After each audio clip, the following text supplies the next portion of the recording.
are back. This is episode number 77 of Calibrated with Scott. I'm Scott, of course. Today I am joined by the one, the only Weeb Union. How are you doing, Weeb? I'm doing well. How are you? I am tired. It is currently 4:30 a.m. in the morning. I got up at 3:30 for this podcast because, that's what we got to do to get things done. So we're here, but we're going to make it a good one. I just want to jump right into it. Uh, how did you get started on YouTube, and how did you start your focus on the Russo-Ukrainian War? So how I got started, I believe it isn't really that well known. I've mentioned it a couple of times, but I don't know how many times it's become public. But essentially, what I first did was I was following this war day and night. The winter before the war began, I was in an internship and I was discussing with a history teacher because I studied to become a teacher. Yeah. And that discussion ended up with Russia is definitely going to invade Ukraine because this military buildup is unseen before. We haven't seen this in a very long time. They're definitely planning something, whether or not they call it an exercise or not. Then they sent their ultimatum with the 10 points. And at that point, it was clear as day Russia is definitely going to invade. The question is when. And then I spent the next month or two, January and February, all of those 2 months to just deep dive into the Russo Ukrainian conflict. Is war going to break out? When is it going to happen? The night before the invasion began, there was over 100 ceasefire breaches with the artillery. So I thought, okay, it's definitely going to be the night. I woke Hmm. up at 4 a.m., so just like you did today, Yeah. to get that first look. And then I opened the news articles. There was nothing.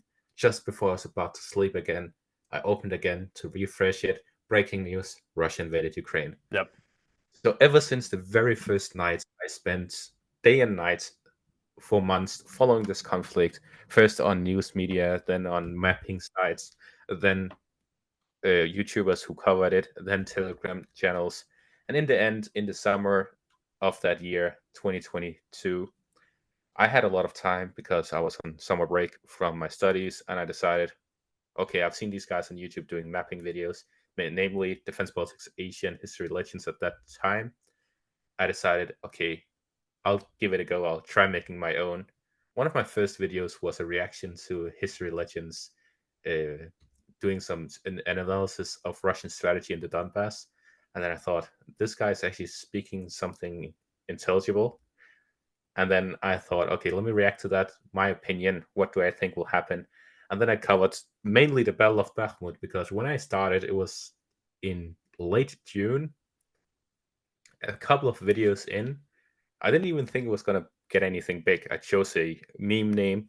I had colorful logos and everything, and I was just chilling. I thought, okay, I'll get 100 views, and then I was just gonna close off after the summer vacation. I go to a trip to London, and then I land with the flight. I check my phone, and I have 1,000 views in one of my videos, and I'm like, all right, I gotta do this. I gotta commit now. So I spent the next week in London recording videos on my phone talking about the daily updates. I remember that. So I have been following you since the beginning. That's awesome. Yeah, so that is how I started out. Since then, I've just been doing it, and I then starting this summer, I actually started doing it full time. That's awesome, man. Uh, do you see yourself pursuing this as some sort of career because you're very talented at it? I am looking at doing something in this, delivering information space, I guess you would call it. It's sort of a weird uh, subgenre. We're not exactly news. We aggregate and we supply updates on an ever changing landscape. Do you see yourself doing this for a long time, or do you see yourself eventually backing away from this and going back to, a normal life? So this is actually something that I discuss with myself on a daily basis. It is, as you mentioned, a very niche topic to delve into.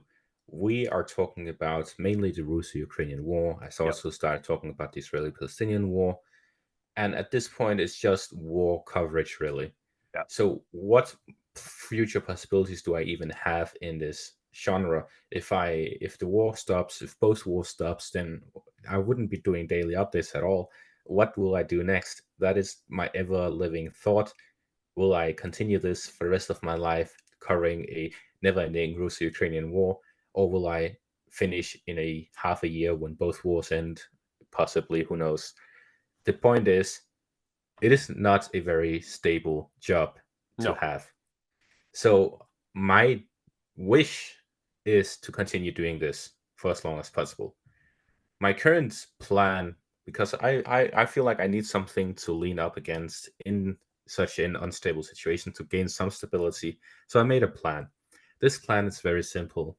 I will cover the war until it ends. That is a fact. I'm going to do that unless I die. Yep. That is the situation I've decided on. If this war ends, the Russo-Ukrainian war, the Israeli-Palestinian war is going to end much quicker than the Russo-Ukrainian war, in my opinion. If the Russo-Ukrainian war ends, then I want to divert into other things. I've seen many YouTubers, one of which I watch a lot. He is Penguin Zero, Moist Critical. Maybe you've heard of him. He started out doing Minecraft Let's Plays. Now he just talks about random stuff on the internet. The Yeah. point is, even PewDiePie, he did whatever horror games Let's Plays in Sweden. Now he Yep. lives in Japan doing vlogs. Yep. The point is, YouTube is a space where you have a lot of possibilities, a lot of options. I realized that when I made my first video on the Israeli-Palestinian conflict, it did better than most of my Russo-Ukrainian war videos. One of my Palestinian war videos is actually my most viewed video on my channel. And at that point, I realized my channel, yes, it has an audience of 144,000 subscribers who mainly are subscribed for the Russo-Ukrainian war. Yep. But it is still an asset I can use for other topics in the future because of how the algorithm works. How does it work? I don't know. I just try to guess. But at this point, I'm willing to bet on it.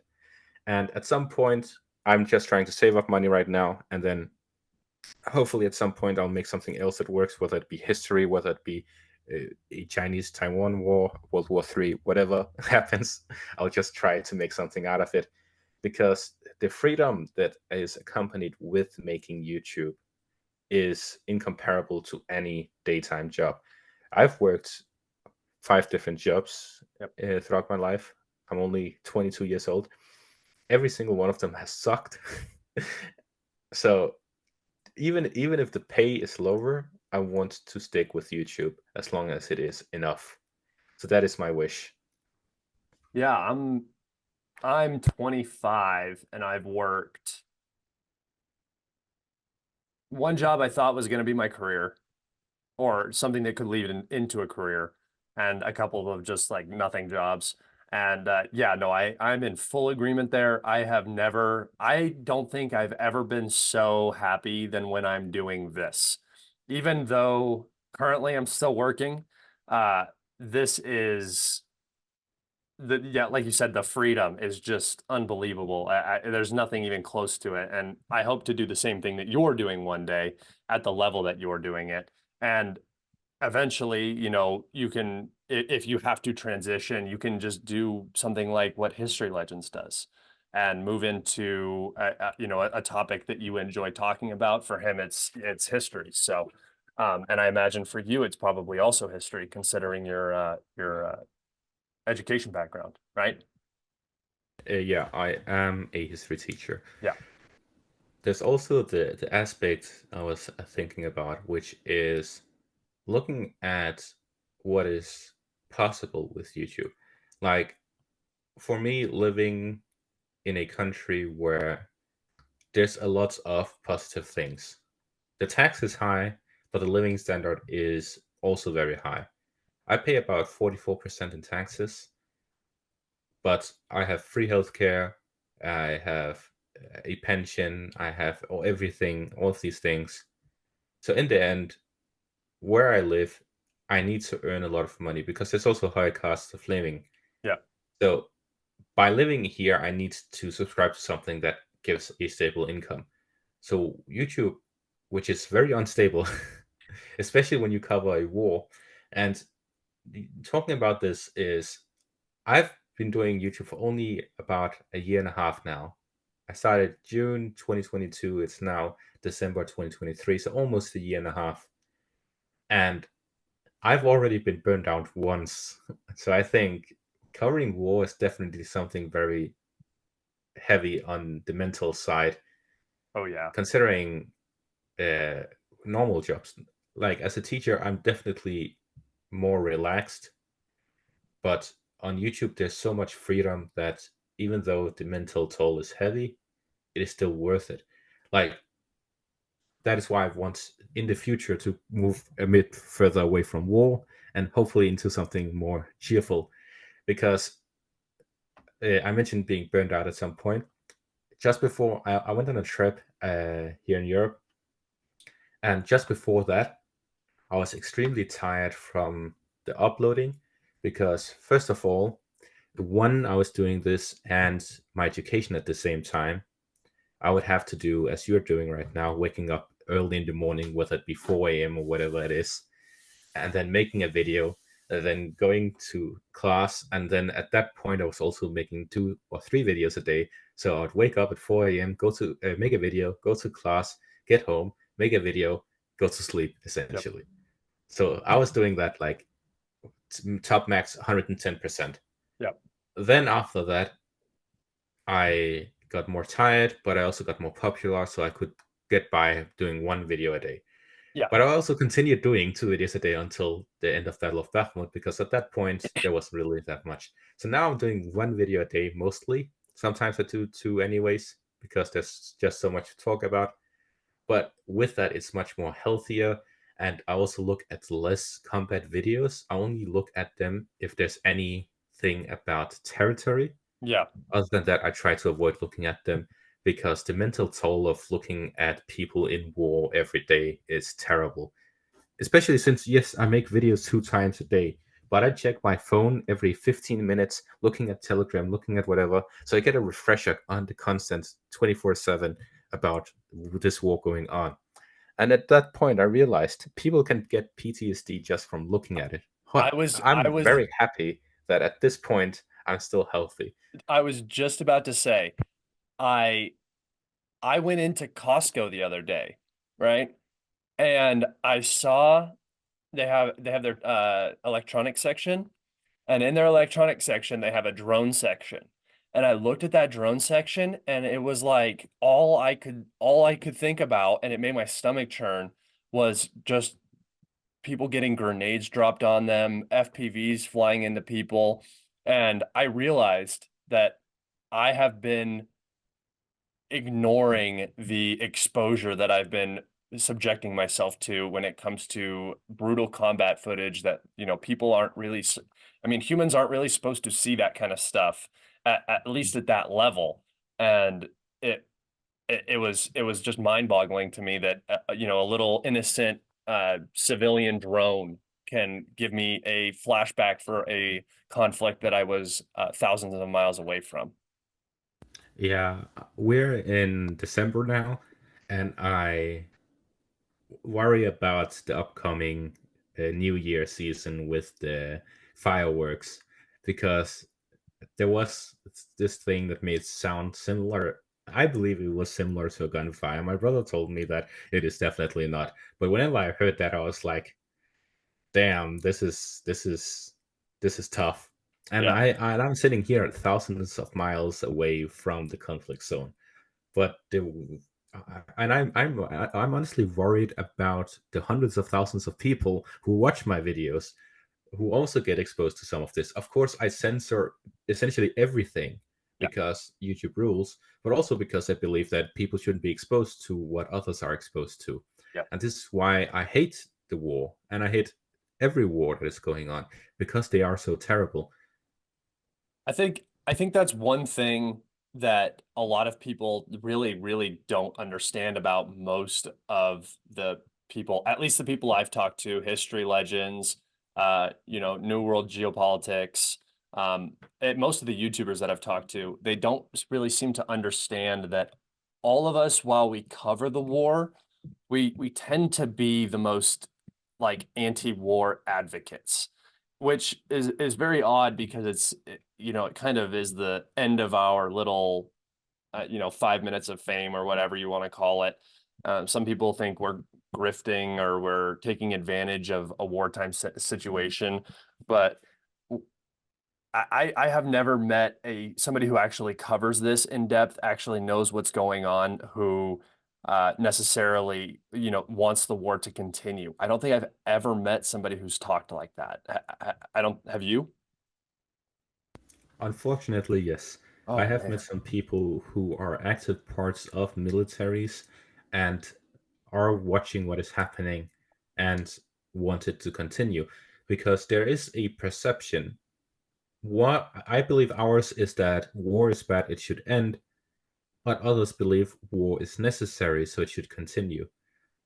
At some point, I also believe myself the Russia-Ukrainian war is one that is necessary due to the geopolitical situation. Yes. They both have an interest in this war. This is why it continues. There is a book on war by Klaus von Clausewitz where he says that war will continue until peace is more attractive than war. Or, in his words, if one believes that peace, the cost of peace is higher than the cost of war, then war will continue. And I believe that is the perspective of both Russia and Ukraine right now. Yep. War continuing is in both of their interests because they have something to gain from it and they have something to lose from peace right now. So that is why they wanted to continue. And I believe some people believe that. And I've talked with people who believe that. But at this point, my mind has completely changed due to the amount of videos I watch about the war. And I'm burned out on the war in the sense that as someone who I believe it was a World War II survivor who said war was interesting until he was a part of it. Yeah.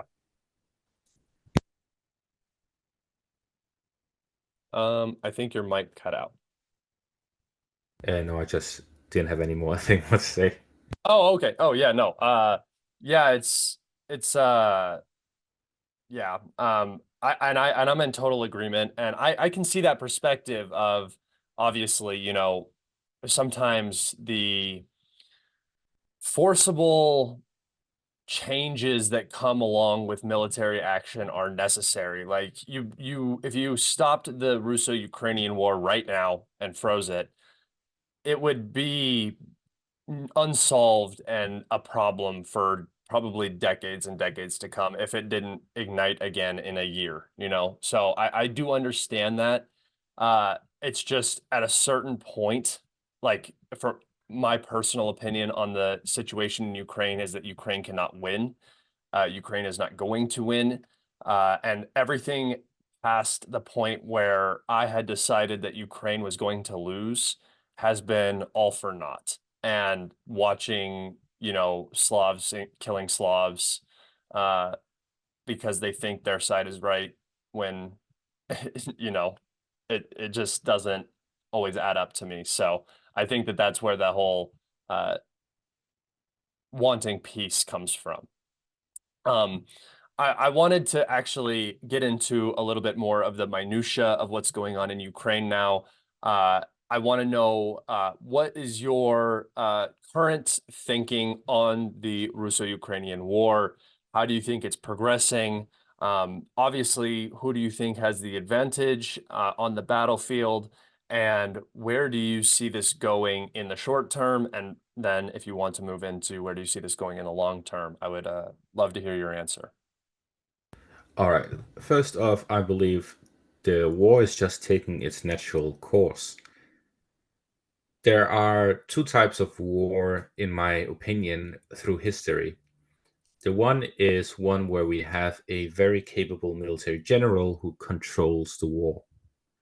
And the other is one where there's no genius mind involved. It's just casual war and it just takes its course.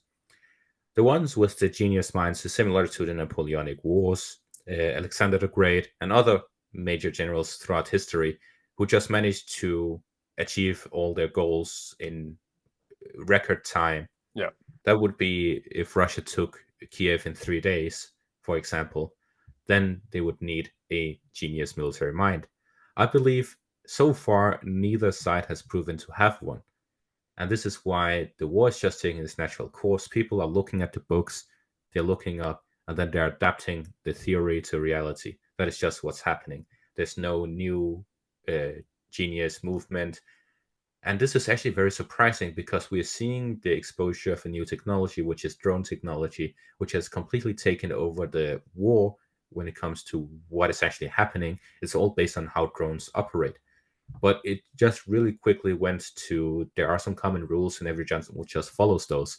So whoever has more weapons, whoever has more firepower, whoever has more manpower is going to win such a war. So in the short term, I believe this battle of attrition is likely going to continue, where it goes from at the very start of the war, I believe it was in Russia's favor. Then it slowly got into Ukraine's favor as they massively mobilized and got a lot of aid from the West. Then the Russians mobilized and sped up their drone production and so on. And then at some point it was 50-50. And then since then it has just grown more and more in Russia's side as the Russians outproduced the combined West when it comes to how much aid they are willing to give to Ukraine. Because while they're giving a lot of ammunition and other low tier equipment, they aren't really giving any real aid to Ukraine. Yeah. Sure, HIMARS is one of their top missile launchers, if not their best, but they've given about 20, 40, whatever they've given when they can give 1,000. Yeah. We can see that General Soluzhny gave a very clear amount. He wants this amount of MLRS, he wants this amount of tanks. The combined West gave them about a quarter to a half of what he asked for. So, from his own perspective, the Ukrainian offensive was a failure before it even started. This is why I believe that he has been very hesitant in actually committing his forces despite the pressure from the West. And this is why, although the Ukraine failed their offensive, they haven't collapsed at all yet because they have taken losses in their offensive, but it is not anything near what they have available. I believe the Ukrainians are definitely packing a much bigger punch than they are showing. But at the same time, the continuous attrition that they're suffering from the Russian firepower, which is significant and above what Ukraine has. This shows that even if Solution is playing it smart and doing the best he can with what he has, it will not beat someone else who does the best with what he has, but he just has more. So I believe in the long term, it's eventually going to end with a Russian victory. As I wrote on Twitter a couple of days ago, Ukraine has already lost the war. The only way they do not directly lose is if the United States gets directly involved. I believe that at that point, Russia would negotiate for peace. They'll settle for peace at not any cost, but at a much lower cost than if they continued the war because they don't want to fight the United States Yeah. purely out of interest of not getting mutually destroyed. Yeah. Um, yeah, I'm in agreement with you there. I do have a question about the counteroffensive and how you assess Zaluzhny going about it.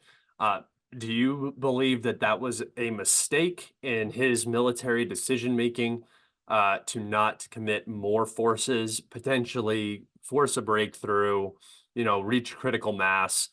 To have something go successful, whether that, I'm not saying necessarily making it to the Sea of Azov, but instead of, pushing in Bakhmut and, on the ledge near Donetsk, Zaporozhye line, and then down near Robotny, um, do you believe if they went all in one place with their full force, with the punch that they're still packing and hiding away, and the fight that they're trying to continue, do you think that they would have achieved more and then that would have played out better for them in terms of Western support and aid?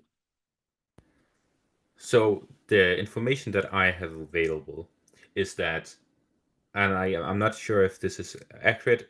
It is what I believe to be accurate, but there's no like proof of it being the case. But from my perspective, from my understanding, what happened is that the West gave all of the equipment they gave up till the point of June this year, where they expected a Ukrainian offensive. I believe they wanted this offensive to be successful, and if it wasn't, that they would significantly cut down the aid that they're giving, which is why in June and July we saw a lot of pledges that they would send more equipment to Ukraine, but the amount actually being sent dropped completely since June. Like from June to December, I believe that the total aid is less than 10 billion euros, Yep. where from February to June of last year to this year, it is like over 100 billion. So a significant drop, to say the least. So how has this happened? This is because the offensive failed. So you're asking if Zelensky went with the US plan, concentrating the forces in Zaporizhia to just force a breakthrough. Would that have gone better? So from my understanding, there was two options with the offensive, and Zelensky went with the second option.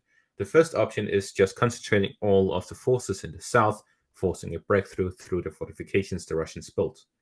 The second option, which was the one Zelensky went with, is a combined assault on Zaporizhia, the Removo Lech area, and the Bakhmut direction. These three areas were all attacked simultaneously, splitting up their forces. I believe that this strategy was both a success and a failure. It was a failure because the Russians simply had more forces, more equipment. So spreading out your forces when your opponent has more is a mistake because then you'll just end up being outnumbered in all places.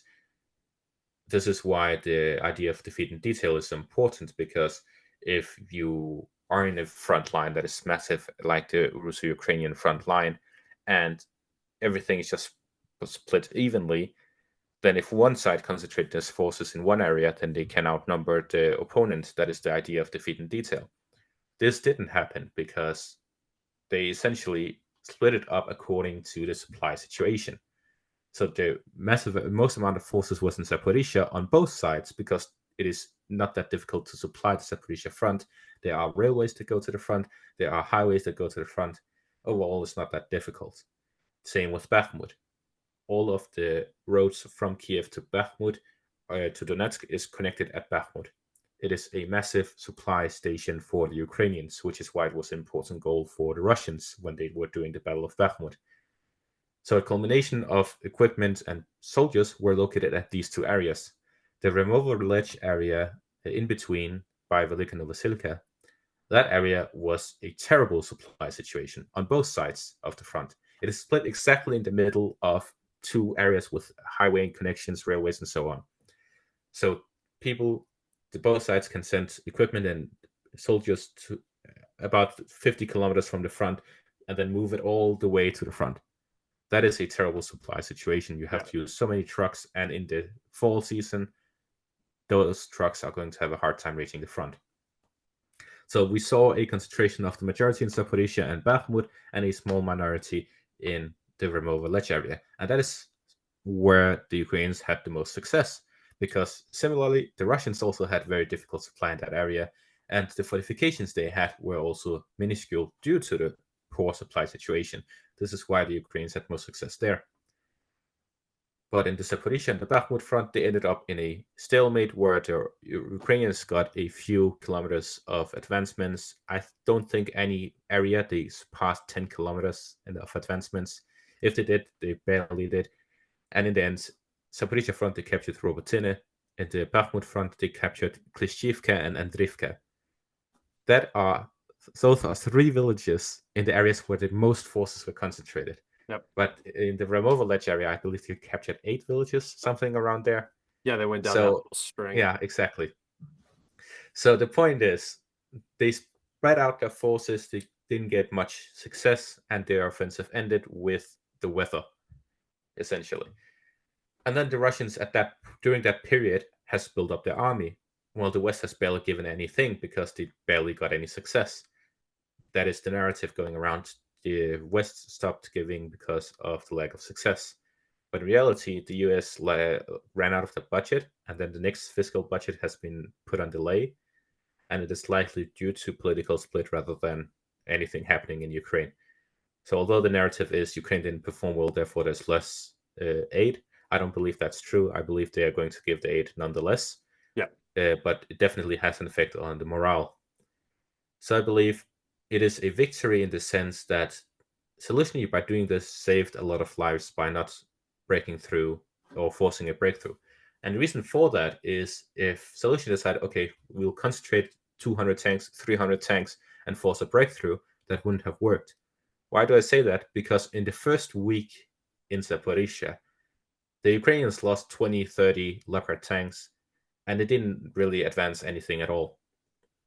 This just shows if they added 10 times as many, the Russians would just launch 10 times as many artillery shells. Yep. Because the way the ammunition works in the front is that depending on how much artillery they have, how much ammunition they have, they choose their targets. For example, if you have 50% capacity, you would shoot at groups over 6 people, and if there's a tank, you shoot that, and then you shoot as much as you need to destroy that objective. While if you have extra ammunition, if you have more than you need, 110%, for example, which is currently reported the case in Klishchiivka and the southern flank of Bakhmut, that the Russians have so much artillery that at this point they're just shooting at single people they see. Every single person they see, they shoot at it. That is the idea of ammunition. So when Prigozhin, for example, was complaining about the lack of ammunition in Bakhmut, but we still saw so much artillery being shot in the area, it is because they were limited from shooting at every single person, instead had to shoot at groups of 2 or 3 or 5, or whichever the case was. So that is why he was complaining, because if a small squad of 3 people was storming a area, then they would not be able to launch artillery, because then they would launch more than they had available. Yeah. So that is the scenario. If the Ukrainians sent a group of 5 soldiers and a BMP compared to sending a group of 20 Leopard tanks, then the Russians would just use that much more against the 20 Leopard tanks than the one with the 1 BMP. They'll, for example, say, okay, you have 3 artillery shots to shoot that group of 5 soldiers and 1 BMP. Maybe they destroy the BMP and the 5 soldiers survive, but that's that. Like, that's probably not how it goes, but that's the gist of it. That is the idea of it. Yeah. So a larger concentration would just mean Russia would use more firepower, but in the end, the casualties would be significantly higher. And we have seen the way that the Russians fight is that they are not really that desperate about territory. If they feel their position is threatened, they withdraw. Comparatively, the Ukrainians do the opposite. If they feel that their position is threatened, they just send in more reinforcements. They want to hold it at essentially all costs. That has been the general idea of the front line. We saw the Russians withdraw from Kherson and Kharkiv because their positions were threatened, and they lost huge swaths of territories. But in the end, the human casualties and the equipment casualties was much lower than if they had fought. Comparatively, the Ukrainians never withdraw from any area. Can you name one example of one area the Ukrainians have withdrawn from? Likely not. There's possibly one. Lysychansk, actually. Potentially. Klishchiivka. They might have just backed out of that pocket that they Yeah, were in. I believe Lysychansk. After the capture of Severodonetsk, the Russians launched an operation to encircle Lysychansk, and the Ukrainians actually withdrew from it, leaving it to be captured in a couple of days. Yeah. And I've actually said this for a very long time, but the Ukrainian commander in Siversk, the one who was in control of the Lysychansk Severodonetsk area, is the most capable Ukrainian commander, definitely 100%. Yeah. Because if you look at the timeline, if you look at everything, that is the area where the Russian forces have failed to capture a single village since the capture of Lysychansk, essentially. Yeah. They have failed to advance, and they have actually lost territory. They lost Bilorivka, they have lost Spirne countless of times after capturing it countless of times. So the one area where the Ukrainians have an advantage is in the Siversk area. That doesn't necessarily mean Ukrainians should just put him as commander-in-chief and have him command everything, because that may not be his strength. His strength may just be defense in the Siversk area. Yeah. That may be what he's best at, and this is why he's seeing so much success. The point being, the quality of soldiers, the amount of ammunition, the command and control, all of these things depend and vary hard, complete, like so much throughout the front line. It's a huge front line, just 500,000 soldiers on each side, approximately. Who knows how many there is? It's classified data. The point is, there's so many possibilities. We saw the Russian storming of Uladar, it ended in failure. We saw the Russians launch an offensive by Kamyanka, I believe, a couple of months ago, to the east of Avdiivka. It also failed with similar outcome to Uladar. We saw the Russian assaults, armored assaults north of Avdiivka and the start of the Battle of Avdiivka a couple of months ago. It also ended with a lot of armored losses. Yeah. The same with the Ukrainians and the Russians. They're facing the same outcome because at the end, what I say is the Russians and the Ukrainians do not have a genius among them. They do not have a genius general. They're just looking at the book and doing what the book tells them, essentially. Yeah. And this is why we're seeing such textbook results whenever we see an armored assault, whenever we see these fighting. This is why Wagner is a very interesting element, because they have a completely different book. What their books tells them is if they live, they are the winner, and they just go in, and if they die, they're the winner. That they have this sort of combat soul. Yeah. Their life is war. Yeah. Anything else is boring. It's not worth it. They go to war. If they win or lose, if they live or die, it doesn't matter. This gives a completely different sense of it. Even if they use the same textbook, the input is different. Therefore, the output will be different. While in the Russians and the Ukrainians as a whole, the input is the same and the output is the same, essentially. Um, when you bring up an interesting point, and I have a follow-up question with the whole Wagner thing. Since it's you know, catastrophic ending, I guess you would say. And a lot of a lot of men were reintegrated into the under the control of the Ministry of Defense. I think Wagner as an organization is still around. I don't really know what their operations are. I haven't heard a lot from them, um, or who's even leading it now. But do you think that that is going to inject some sort of what you would call, I guess, military genius, or at least alternative thinking into the Russian military structure at all?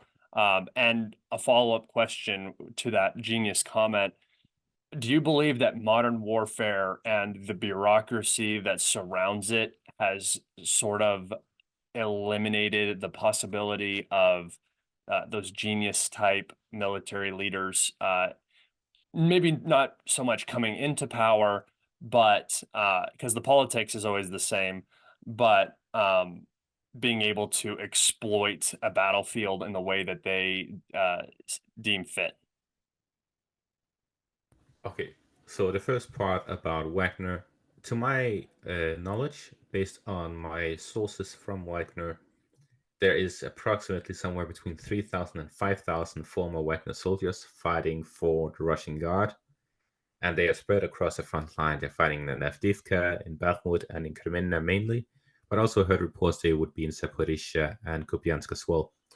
But it seems that the main force is in Avdiivka and Bakhmut and Kreminna, these three areas. As for how they're going to be integrated into the Russian army, there are laws being passed in the Russian parliament. They're trying to figure out the details to allow Wagner as an entity to exist under the Russian Guard. That would give the Russians tens of thousands of Wagner soldiers back on the front line Yeah. compared to the few thousand. The few thousand are likely Russian soldiers who left the Russian army to Yes. join Wagner because of better financial possibilities, and they'll prefer the tactics or whatever else. Whether or not that will give them a different perspective, the I think the Russian military staff disregards Wagner's perspective. I think they use them as a useful source of manpower and very strong shock troopers because, as I mentioned earlier, these are people who love war and they'll go into an exploding, burning building if they want to. Yeah. That kind of mentality. So that is very useful for a military leadership to have this sort of troops. and that is how they're using them and how they use them in the Battle of Bakhmut.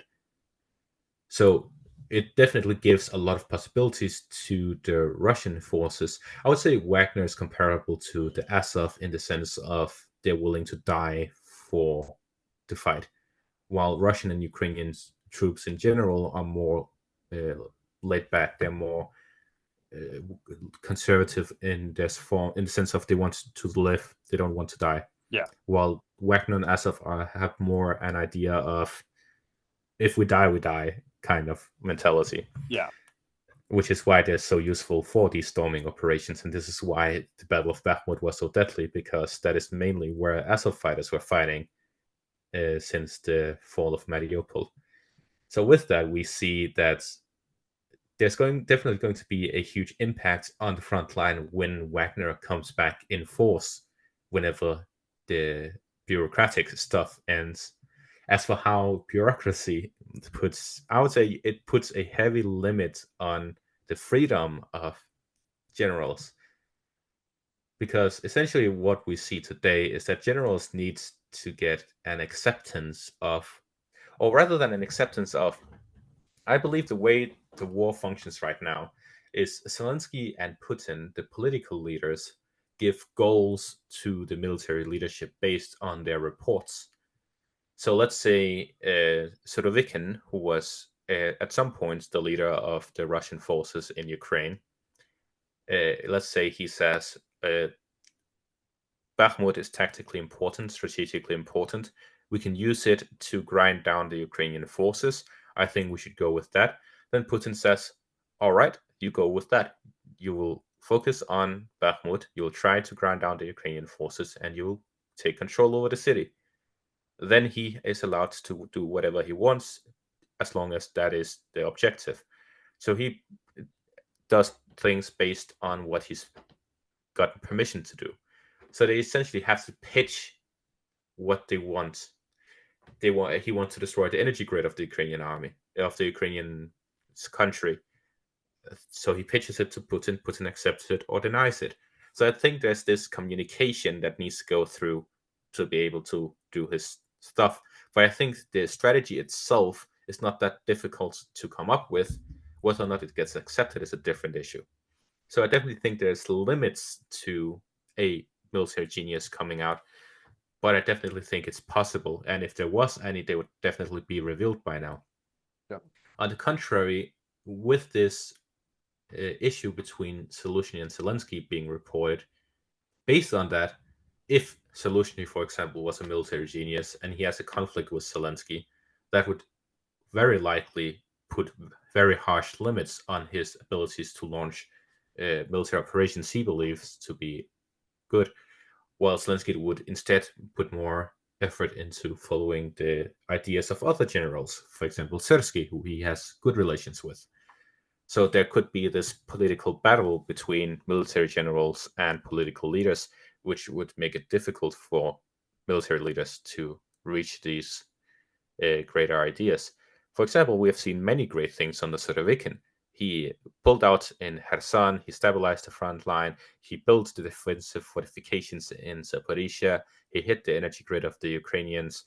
He did so many things, and then at the end of it, after the capture of Bakhmut, he was replaced by someone else. I think Gerasimov took charge, and whether or not Surovikin, I think Surovikin is on break or something. I don't know. The only footage we saw of him was with his wife, I believe. Yeah, I have no he's idea what he's around, doing. but he's yeah, he's on forced sabbatical or something like that. I don't Yeah, know. there's no idea what he's doing or where he is or under what circumstances and so on. So in the end, we're not really seeing his strategies anymore, and this is likely why the front line has been so stable since, since the capture of Bakhmut. So it's going to be interesting to see if it develops further, because the strategy that the Russians have been using since the start of this war is what Gerasimov made up in like a decade ago. So let's see if he writes a new book, a new report on new military strategies, and if that is going to be game breaking, or if he's going to get replaced by someone else with bright ideas who's probably a lot younger, because that is how it tends to be. Older generals are like I have my way and that is the right way, Yep. while younger generals are more flexible and they want to test things out. So under a younger general, the Russians would definitely take a lot more casualties, but there's also the possibility of them making a breakthrough or getting some kind of genius commander out there. Yeah, I agree. I think the injection of new blood into the Russian military is sort of the last step that they really need to take into the Russian military leadership. Getting new thinking, risk takers a- into those positions would actually solidify the Russian military as a very, very strong force now. Because in my personal opinion, when they went in 2022, they were a propped up. You can call it a paper tiger, I guess. They were still effective, but they were even just the planning that they went in with was not sufficient for what ended up happening, and that can be an intelligence failure, that can be a whole bunch of different things, but relying heavily on special forces and stuff like that is usually not the way you want to go about business.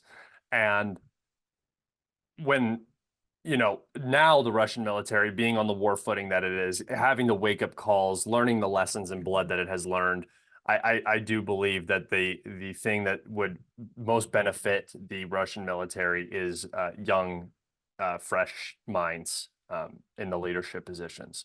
Um, Moving on from the I guess the minutia to more of a big picture sort of thing. I'm going to ask the question that everybody wants me to ask. How do you think the Russo-Ukrainian war comes to a close? Would that be negotiations? Would that be some concessions from either side? Would it be capitulation, or is it going to be some sort of outside interference? That is a impossible question to answer because no one can see the future, No. as far as I know. However, we can infer some results, we can guess to the outcome. And my idea, based on what is happening, is that it will slowly become more and more in favor of the Russians. And essentially, as Klaus von Clausewitz says in his book on war, when peace is a better option than war, then peace will come. If the military and political leadership of each country believe that the outcome, the peace deal, is preferable to them than continuing the war, then the war will end. So the more and more Russia gets the initiative, gets the advantage in the war, the more and more concessions the Ukrainians will have to make. So there are multiple outcomes, but I'll just list out three. The first one is it continues as is. The Russians will get more and more of an advantage. The Ukrainians will refuse to negotiate, and in the end, they will have to capitulate because the Russians would eventually, whether it be in 1 year, 5 years, 100 years, they would eventually get the upper hand as things stand right now. The second option is that they say, okay, we can negotiate. And then, depending on when they do that, when they're on the brink of collapse, or if they're doing it right now, the earlier, the better, and a peace deal they can get. Or if they launch like a massive assault, they cut off the Zaporizhia fronts, they cut off Crimea, then suddenly they can get a much better peace deal. The point is, they need to do something if they want a preferable peace deal, but so far it seems that there will be a peace deal in the favor of the Russians. The final possibility is either the United States and the West in general send them very heavy equipment, F-35s, uh, 1,000 Abrams, Yeah. like this idea, massive army, modern equipment, the best of the best, and even send some quote unquote mercenaries for pilots and all of these things because the Advisors. Ukrainians cannot learn how to fly an F-35 in a week. No matter how many times the West says that Ukrainian pilots are geniuses who just needs a month's training or whatever they say. Yeah. Like I remember they said that Denmark wanted to send the first F-16s to Ukraine here by New Year, but they ended up spending the first couple of weeks in an English language course so Yeah. that they can learn how to use everything. So, and well, if the training remains the same level, like when a Ukrainian soldier who was smart, who is one of those genius Ukrainian soldiers who actually is smart, asked a German soldier, "How do we pass through a minefield?" And the German soldier replied, "You go around it." Well, that helped out a lot in the Zaporizhia front, which had hundreds of kilometers of minefields. Yeah. So if that is the sort of training they get, then it makes more sense why it finishes so quickly, because there's no thought, there's no development. And based on the fact that that is the sort of training they're giving, and how, based on some information from Ukrainian soldiers, that they retrain Ukrainian soldiers who have been trained in the West so that they are able to fight on the front line, because the Western training is not adequate for what is actually happening, because the West, for some reason, is not willing to learn that much from this conflict. It seems that they have been more interested in drones since the start of the conflict. So that is a huge step in the right direction for Western armies. However, it, Denmark, for example, just released a new report on what they want to spend their money on, and in the end, all they really bought was air defense systems and fighter jets, which is the same as they've been doing for the past 20 years. What about the drone purchases? Not that much, which is a significant issue because we're seeing China, we're seeing third world countries building up and buying drones, especially China. I think China is going to be a monolith, like Napoleon said in his lifetime. I don't know if it is properly if it is adequately, if he actually said it, Yeah. but it is reported that it is a quote from Napoleon that when at that China is a sleeping giant, and when he wakes up, he's going to shake the world, something like that. And I believe that is definitely a fact. China is very patient. Although they are already comparable to the United States Army, they continue saying, "Oh, we're only ready in like 2050, so we got another 27 years before they claim that they're ready." But they already have a larger navy than the United States. They have a very capable navy. They have a very capable army. Reportedly, we do not know. They've only been doing war games, and in the end, we see how far war games take you. Yeah. There is this Telegram channel that monitors Belarusian military, well, everything. They monitor what is sent to Belarus, what is sent from Belarus, That's who's that's training the Belarus. that's the opposition Telegram channel, Yeah, right? yeah, exactly. Yeah, yeah. The opposition, Appliance and they're project or monitoring whatever it is. everything. And they report that Russian soldiers have been training Belarusian soldiers since April of last year. Yeah. So a year and a half of training, and they still say the Belarusian army is not ready for offensive operations due to lack of military experience. That is a very, very logical perspective. Yeah. I keep thinking, how long are they going to say that? Is no training adequate? The reality is, yes, no training is adequate to launch offensive operations, because nothing is like the reality. That is exactly what the Russians saw. They had the best trained soldiers storm the Ukrainian front line, and in the end, they knew nothing of what war is like, and they ended up messing up in the first few months of the war. Yeah. Despite the massive initial successes, like reaching the outskirts of Kiev, capturing Kherson, surrounding Mariupol, compared to what the Russian army is today, if the Russian army of today invaded Ukraine on February 24th, then I believe it would have been 1 day to Kiev rather Yeah. than 3 days. Could you That is imagine? how much it has developed. Could you imagine Lancets, FPVs, all of that stuff? I mean, it honestly was hard watching the like deep strike capabilities of Russia even struggling at the beginning of the war compared to what it is now.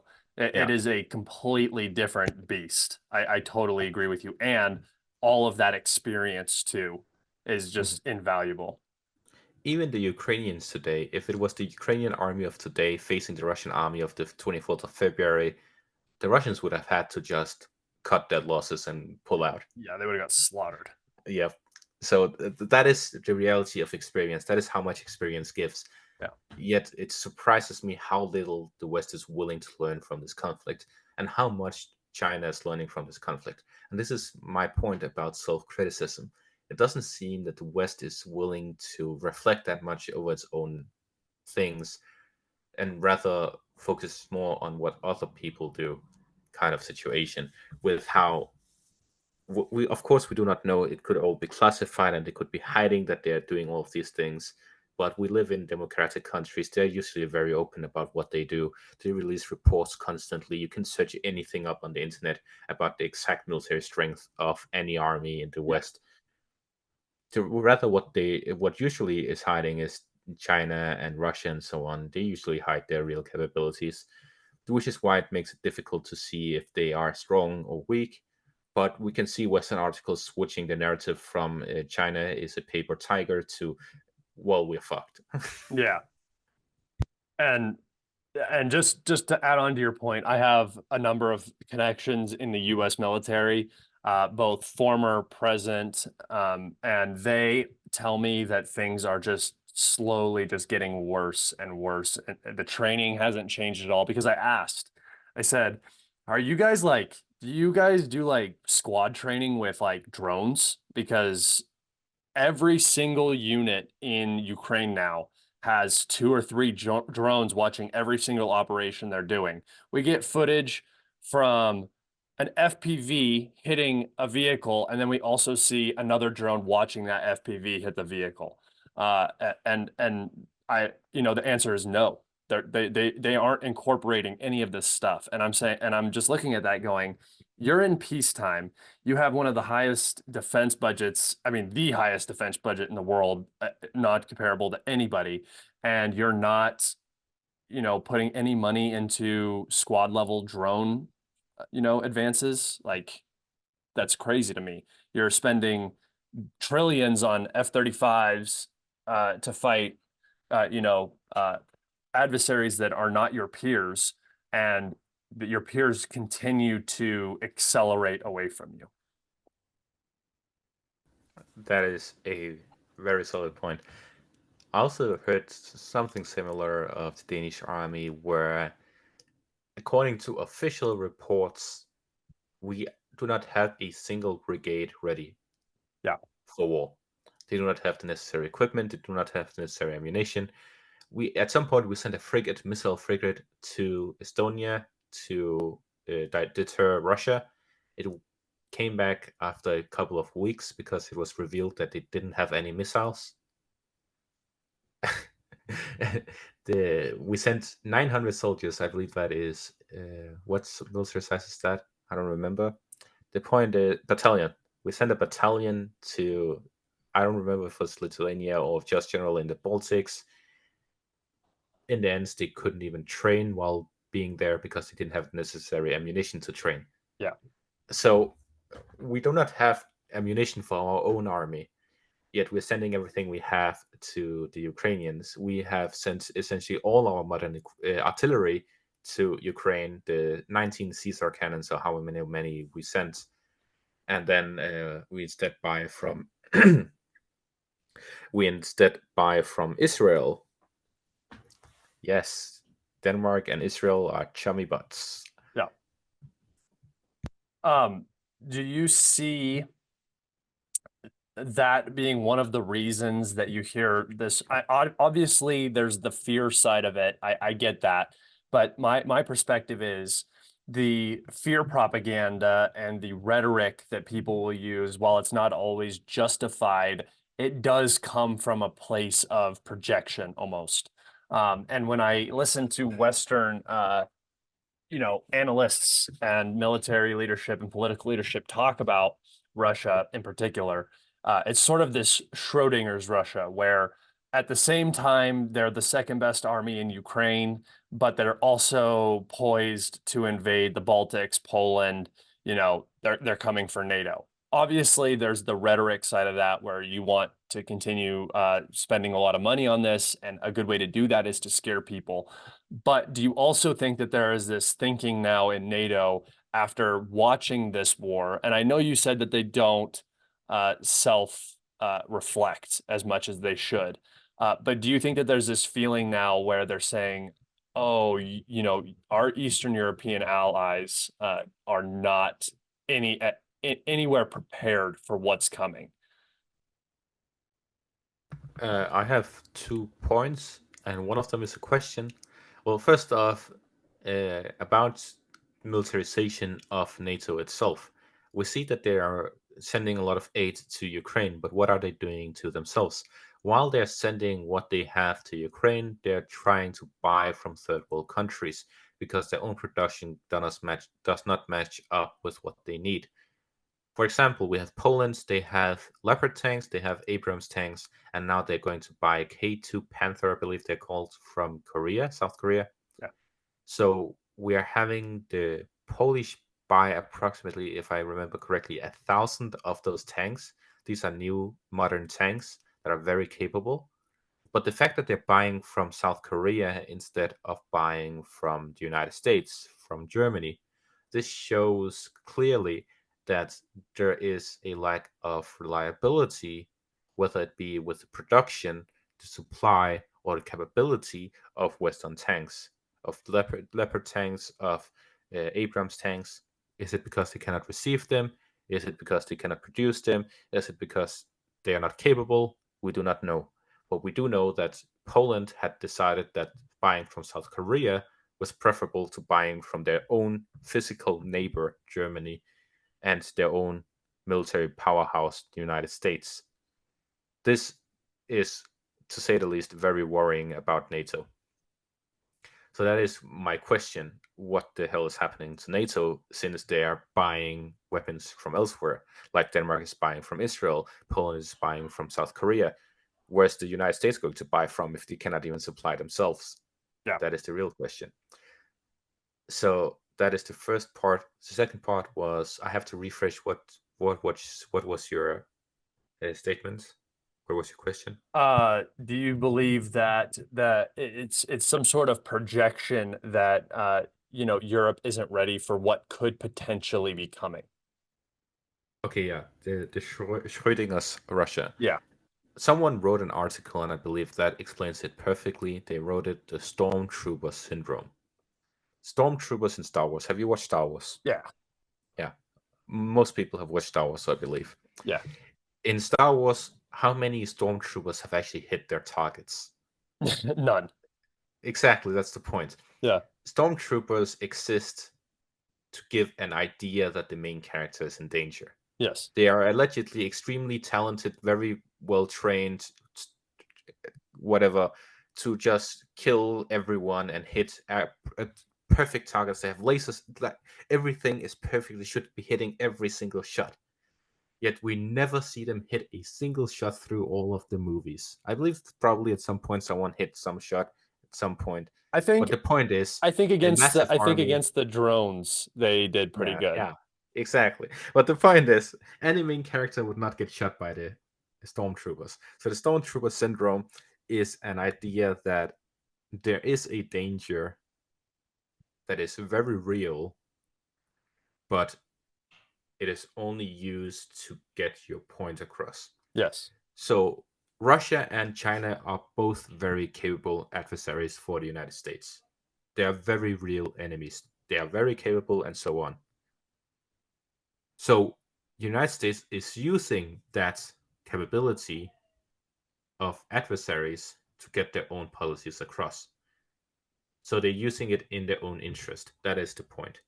So the question is, what is the interest of the United States? What is the interest of NATO? Is it to defend themselves, or is it to launder money? Some say it's money laundering techniques. I don't know. I'm not that into politics.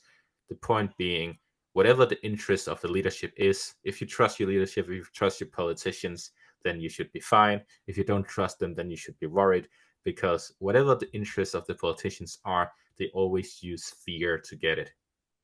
And what better fear than stormtroopers? Yeah. Yeah, no, I completely agree. I that is a something that I'm going to be adding to my repertoire now, the stormtrooper syndrome. I hadn't thought about that. The idea of something being scary while it actually is not threatening to you at all. Uh That is something very interesting. Um, that brings us to like an hour and 15, I think, is what we're sitting at right now. So I'm going to wrap it up here. Weeb, thank you so much for joining me. Please tell everybody where they can find you. Where's your content so everybody knows where to go? Yeah, so I'm mainly on YouTube. That is basically all I do.